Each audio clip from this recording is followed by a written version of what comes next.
मेरी रचना असफल प्रयोग कई वर्ष पूर्व दिल्ली प्रेस पत्रिका की पत्रिका मुक्ता में प्रकाशित हो चुकी है।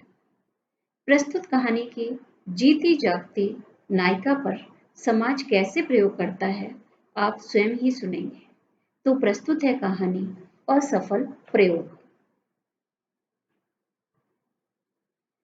विपिन दा की शादी में दादी माँ सबसे ज्यादा खुश थी। प्रसन्नता उनके चेहरे से फूट फूट पड़ती थी। उनकी फुर्ती देखकर यही महसूस हो रहा था कि वह अपनी वर्तमान लंबी उम्र से बहुत पीछे लौट गई है। गठिया का दर्द पता नहीं कहाँ छूमंतर हो गया। पोते की बहू का मुख देखने की सुखद अनुभूति से ही वो पागल सी हुई जा रही थी।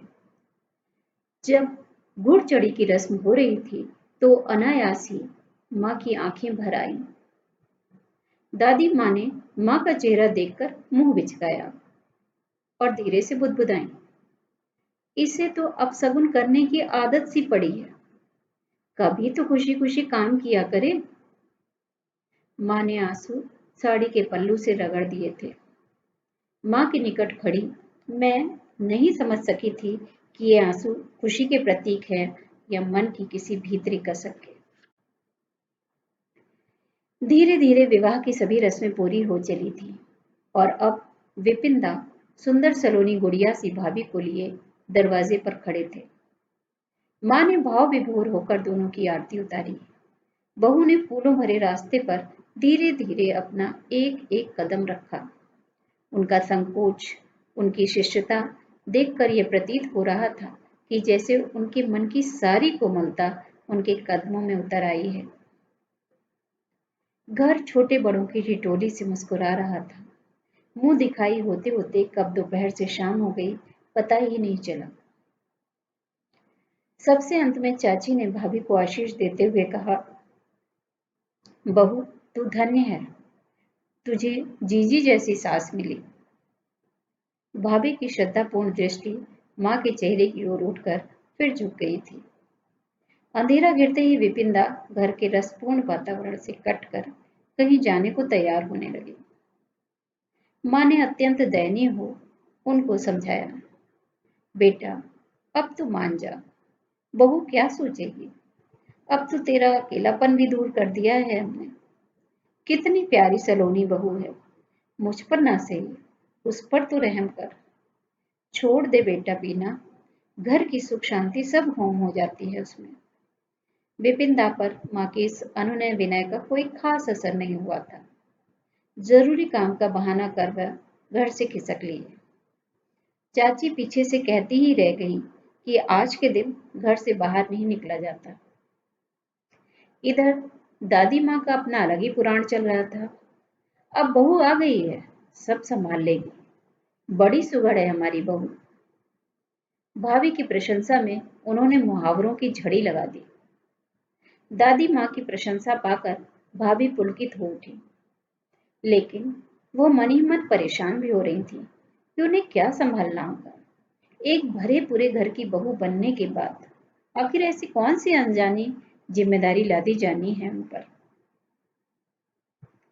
आधी रात को जब सब मेहमान थकान के कारण इधर उधर बिस्तरों में दुबके गहरी नींद का आनंद ले रहे थे, उस समय माँ भाभी के साथ बैठी विपिन दा की प्रतीक्षा कर रही थी। गिरते पड़ते विपिन दा को लगभग 1:30 बजे उनके मित्रों ने घर पहुंचाया। एक दो मेहमान दरवाजा खुलने व बंद होने से जाग गए थे, लेकिन जानबूझकर आंखें बंद किए पड़े रहे। शायद उन्हें किसी मजेदार दृश्य की प्रतीक्षा थी। भाभी विपिन दा को इस रूप में देखकर हतप्रभ हो गई।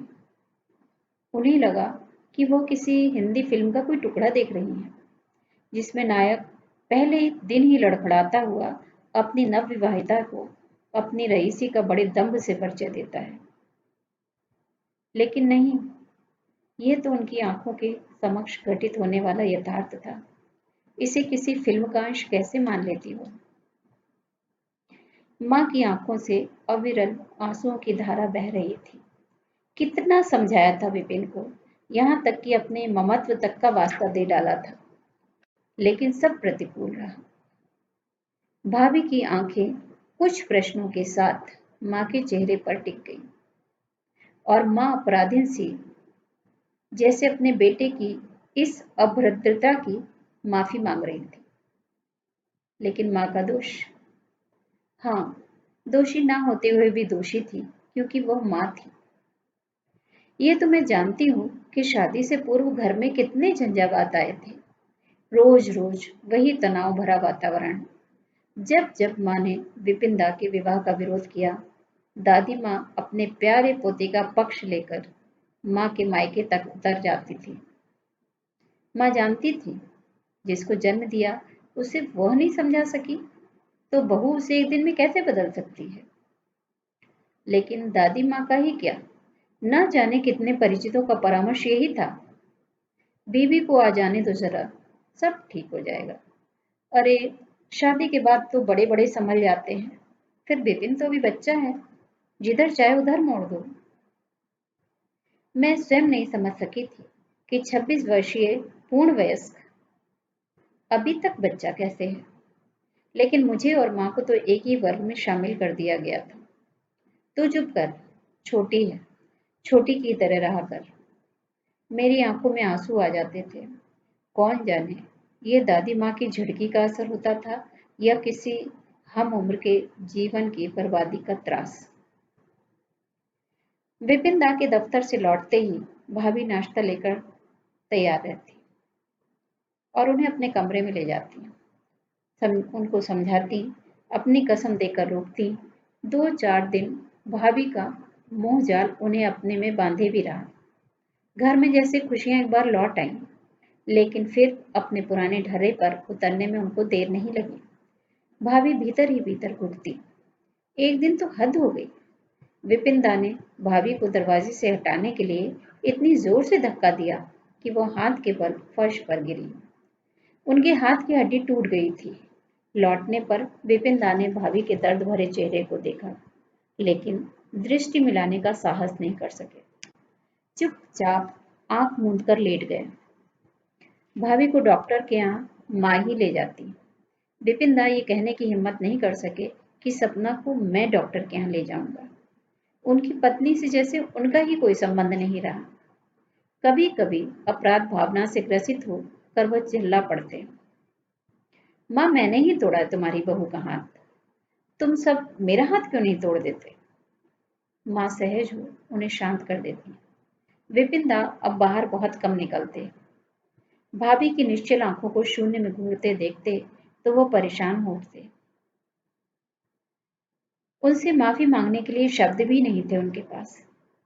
2 माह बाद भाभी के हाथ से प्लास्टर कट गया। सबने सुख की सांस ली। विपिन दा रात को देर से लौटे। हाथ में साड़ी का एक डिब्बा था, किंतु चाल में जानी पहचानी लड़खड़ाहट थी। सब मूक दर्शक बने हुए उनकी इस लीला को आंखों में पी गए। भाभी ने जब पूछा कि उन्होंने फिर से क्यों पीनी शुरू कर दी, तो भाभी के शरीर पर नई साड़ी डालते हुए बोले, ये तो तुम्हारे ठीक होने की खुशी में है सपना। भाभी की आंखों से आंसू छलक पड़े। अगर मुझे खुशी ही देना चाहते हैं तो छोड़ दीजिए ये सब, मैं आपसे कभी कुछ और नहीं मांगूंगी। भाभी के शब्द शायद विपिन दा तक पहुंचकर भी नहीं पहुंचे थे। भाभी के पिता जब जब उनको लेने आते वह इनकार कर देती है। उनके पिता को विपिन दा के इस रूप के बारे में कुछ भी नहीं मालूम था और ना ही भाभी ने उनको पता लगने दिया था। पता नहीं भाभी ने अपने को कैसे संभाला। हर तरह से सामंजस्य करने की नाकाम सी कोशिश करती वह पीली पड़ती जा रही थी। हम सबका भरपूर स्नेह पाकर भी वह खोखली थी। आखिर उनका विवाह विपिन दा से हुआ था, न कि हमारे परिवार से। दादी माँ को तो सिर्फ अपनी सेवा से ही मतलब था। नव वधू की कोमल भावनाएं कितनी कितनी बार टूटी हैं, इन सब की ओर उनका ध्यान नहीं था। मैंने स्वयं अपनी सहेली की माँ से कहकर भाभी के लिए एक प्राइमरी स्कूल में आवेदन पत्र भेज दिया। संयोग से उनका चयन भी हो गया। अब वह अपने को काफी हल्का फुल्का पाती। छोटे छोटे बच्चों के मध्य जैसे उनका सारा दुख, सारी पीड़ा कहीं दूर चली जाती। अवकाश का दिन था। सब लोग भाभी से आलू की टिक्की बनाने का आग्रह कर रहे थे। भाभी उसी की तैयारी में जुट गई। दिन के 4 बज रहे थे। विपिन दा दिन में ही चढ़ाकर आ गया। भाभी के सब्र का प्याला आखिर छलक ही पड़ा था। जब आप लोग इनकी आदतों से परिचित थे तो फिर मेरी जिंदगी क्यों बर्बाद की? माँ तो बहुत पहले ही गुमसुम हो गई थी। शराबी परिवार का बोझ ढोना उनकी तो आदत सी हो गई थी, लेकिन नववधु का ये प्रश्न भीतर तक बेध गया। भाभी की आवाज दादी माँ ने संभवतः सुन ली थी। रसोई के दरवाजे पर खड़ी होकर माँ से कहने लगी, मैं भी तो सुनूं, बहू रानी क्या कहती हैं? 2 दिन की नौकरी से ही पर निकल आए। माँ ने भाभी का वाक्य उनके सामने दोहरा दिया। दादी भड़क गई, चिल्लाते हुए बोली, अरे, हमने तो समझा था कि बड़ी सुघड़ बहू लाए हैं हम, आकर विपिन को ठीक कर लेगी, इसीलिए न दहेज लिया, न तुम्हारा सांवला रंग ही देखा। लेकिन तुम तो किसी काम की नहीं निकली। मैंने सोचा था कि शादी होते ही उसकी सब आदतें छूट जाएंगी। अब नहीं छूटी तो इसमें किसी का क्या दोष? मैं सजल आंखों से दादी माँ के इन कर्कश शब्दों का प्रभाव भाभी के खामोश चेहरे पर देख रही थी। भाव शून्य आंखों से 2 बूंदें ढुलक कर गालों पर आ गई थी। दादी माँ कितनी सफाई से भाभी को भंवर में फंसाकर किनारा कर गई थी। भाभी रसोई से अपने कमरे में चली गई। वही परिचित लोग जो विपिन दा की शादी का परामर्श दिया करते थे, अब उनकी शादी करने पर माँ को दोषी ठहराने लगे। पर माँ तो इस घर की एक कठपुतली सी बन गई थी। मैं सोच रही थी कि दादी माँ जैसे प्रयोग लोग कितने कौशल से करते हैं, लेकिन परिणाम संदिग्ध ही रहते हैं। हमारे परिवार में किया गया ये प्रयोग शायद तीसरी या चौथी बार असफल हुआ था। एक बार फिर सब कुछ अनजान लड़की के भविष्य को अधर में छोड़कर दादी माँ की खुशी के लिए, विपिन दा को ठीक करने के लिए, या फिर परिचितों के परामर्श का सम्मान करने के लिए।